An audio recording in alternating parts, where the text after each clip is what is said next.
Assalamualaikum warahmatullahi wabarakatuh. Perkenalkan, nama saya Gugus Ali Davodananto, NIM 530101956. Saya dari mahasiswa jurusan Prodi SPI semester 5. Ini saya memenuhi tugas ujian akhir semester mata kuliah Sejarah Kebudayaan Islam. Yang pertama yaitu tradisi Islam dan tokoh ulama Banjar. Hubungan pertama kerajaan Banjar di selatan Pulau Kalimantan dengan Islam secara sepintas memang tidak nampak heroik karena bernuansa syarat politik. Lalu diketahui pada masa kerajaan Majapahit, Banjar merupakan salah satu wilayah yang selalu mengirimkan upeti kepada Majapahit hingga keruntuhannya pada abad ke-15. Kemudian setelah kekuasaan Majapahit mulai melemah hingga akhirnya digantikan oleh kekuasaan Kesultanan Islam Demak. Di dalam kerajaan Banjar terjadi pemberontakan yang hebat karena tak dapat memadamkan pemberontakan tersebut. Raja Banjar,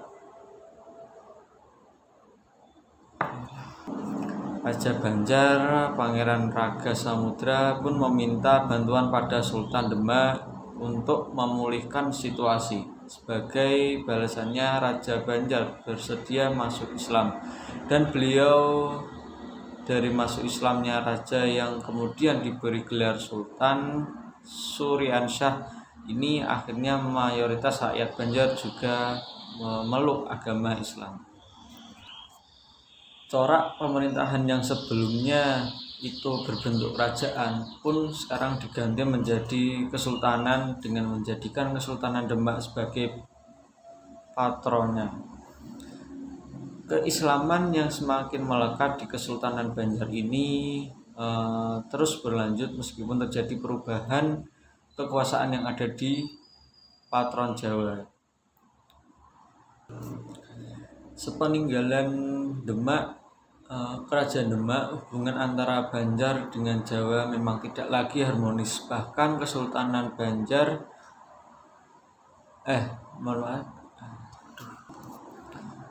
Bahkan Kesultanan Mataram melalui pasukan dari Kabupaten Tuban, Madura, dan Surabaya pernah melakukan invasi yang gagal ke Banjarmasin pada awal abad ke-17.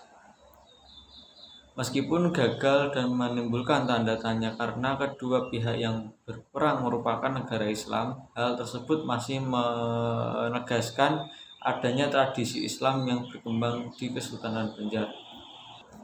Pada abad ke-18, tradisi keilmuan Islam yang ada di Kesultanan Banjar justru semakin terlihat, terutama dengan adanya Syekh Muhammad Arsyad Al-Banjari. Dikisahkan Syekh Arsyad kecil karena kepandaiannya dalam melukis diminta oleh Sultan Tahmidullah untuk tinggal di istana dan dirawat dalam keluarga istana. Sultan Tahmidullah sendiri menjabat sebagai Sultan Banjar pada tahun 1706 hingga tahun 1734-36. Setelah mendapat pendidikan bersama keluarga istana hingga berumur 30 tahun dan menikah, Syekh Arsyad pergi ke Tanah Suci Mekah untuk menunaikan ibadah haji sekaligus menuntut ilmu di sana. Yang kedua yaitu Undang-Undang Sultan Adam. Naskah Undang-Undang Sultan Adam sebagaimana yang termuat dalam tulisan Jokes tahun 1881 yang kemudian dipublikasikan ulang dalam Ada Treks Bundel tahun 1917 hanyalah satu di antara beberapa versi Undang-Undang Sultan Adam tersebut.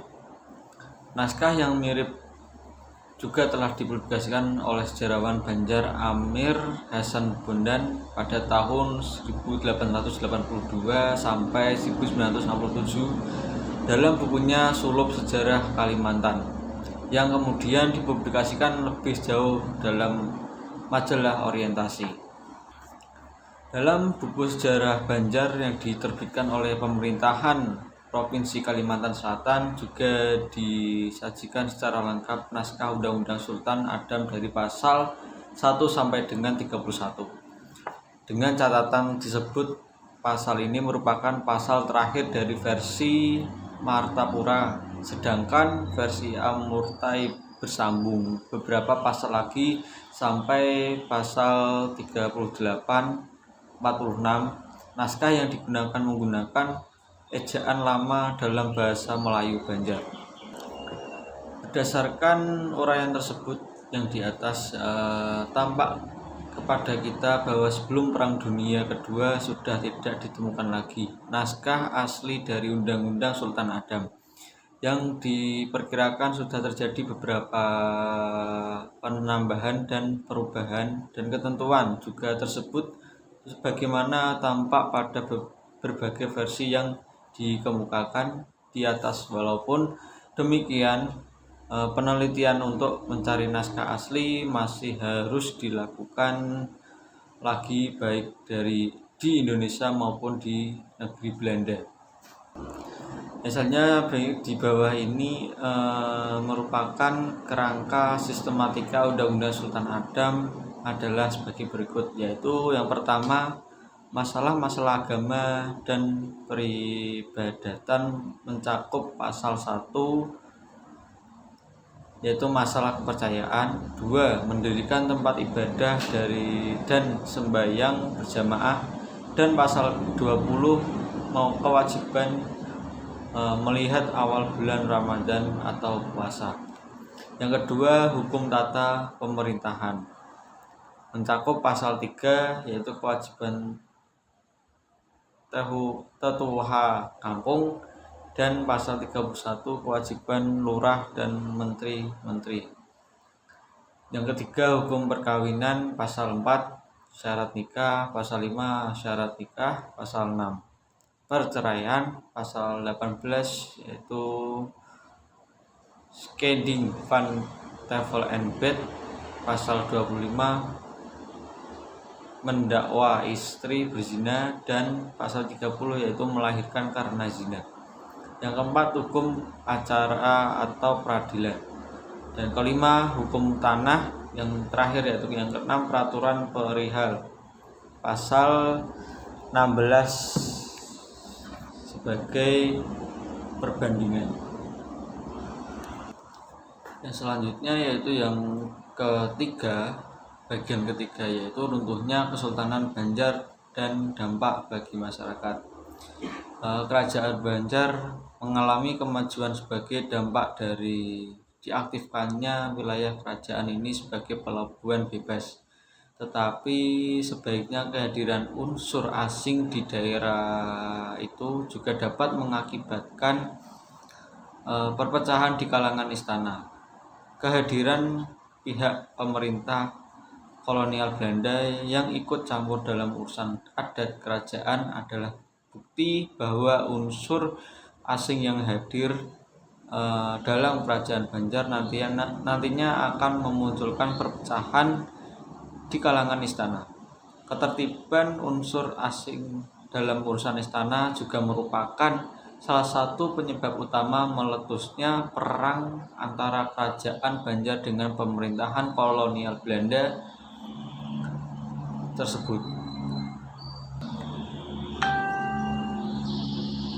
Kalau perlawanan kerajaan Banjar berlangsung dalam 2 tahap, yaitu pada tahun 1859 sampai 1863, dan pada tahun 1863 sampai 1905. Peperangan yang berlangsung hampir setengah abad lamanya berakhir dengan kekalahan di pihak kerajaan Banjar dengan terpatahkannya perlawanan rakyat Banjar pada tahun 1905, maka hal ini menandai runtuhnya era dari Kerajaan Banjar yang telah berdiri sejak tahun 1520. Setelah Kerajaan Banjar runtuh, terdapat dampak yang diterima baik berupa dampak positif maupun negatif.